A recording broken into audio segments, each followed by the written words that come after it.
Šičia pasižiūrėjau, ventiliacijos nėra. Kišk ranką. Bet jinai padaryta iš apačios. Čia neturi ventiliacijos.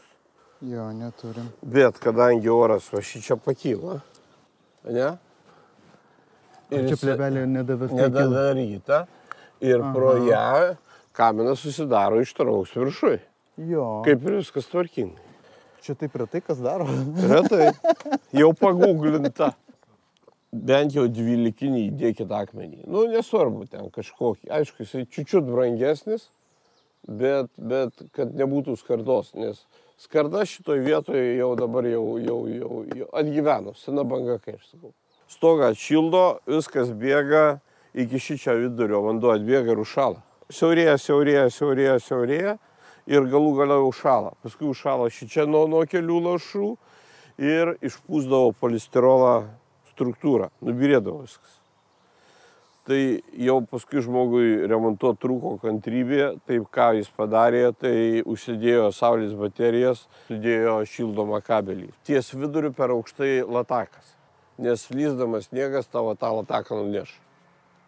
Juodas stogas pašildys, sniegas čiuoš ir jį nulups, arba sulankstys kablius.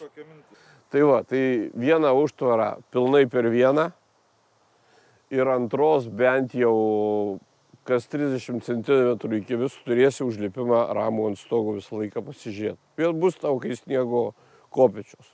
Ant stogo žmogui vis tiek per 15 metų reikia užlipti kartą ir pasižiūrėti, kaip tai atrodo, nes būna vėjas, atlupa, būna atšoka juosta kažkur. Jeigu uždėsi vienoj vietoj tokias kaip kopetėlės, jos tau ką padarys, jos išskaidys tau sniegą, neduos visai masiai vienu kartu nusilinkt.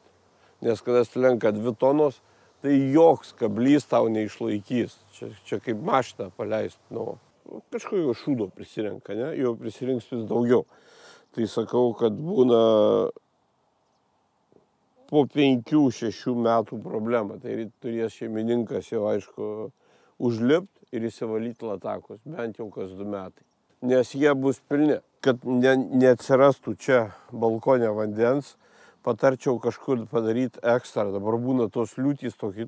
Čia dėl klimato, čia ne dėl meistrų perpylimo, nupylimo. Kad jeigu jau užklupo liūtis, kad atpila taip, kad gaunasi, čia jau tau užpils tiek, kad per šičia bėgs, kai jūrai.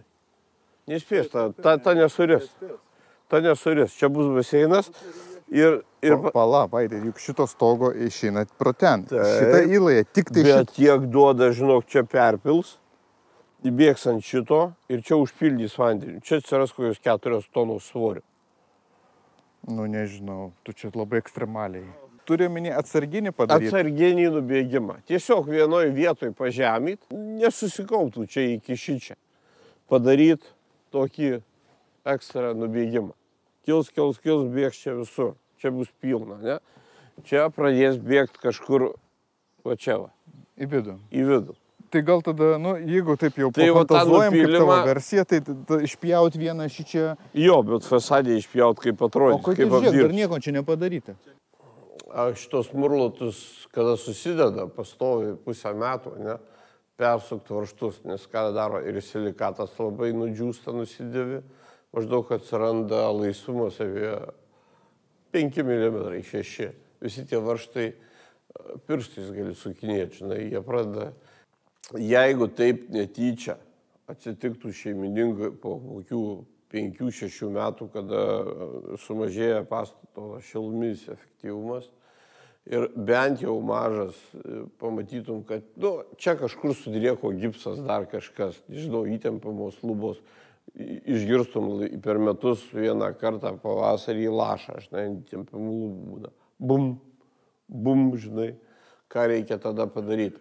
Tada kraštuose pačiuose paduot oro šilto. Paprasčiausiai šilto oro paduot, nors mažas skylutės 12 grąžtų, žinai, išgrėžė vienur, kitur, ten paskui kokią apdailikę ar kažką sugalvoji. Tik šilumos biškį paduodė, išlygina temperatūrą ir viskas pasitaiso.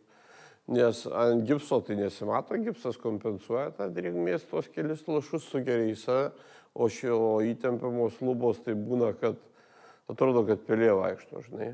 Pop, pop.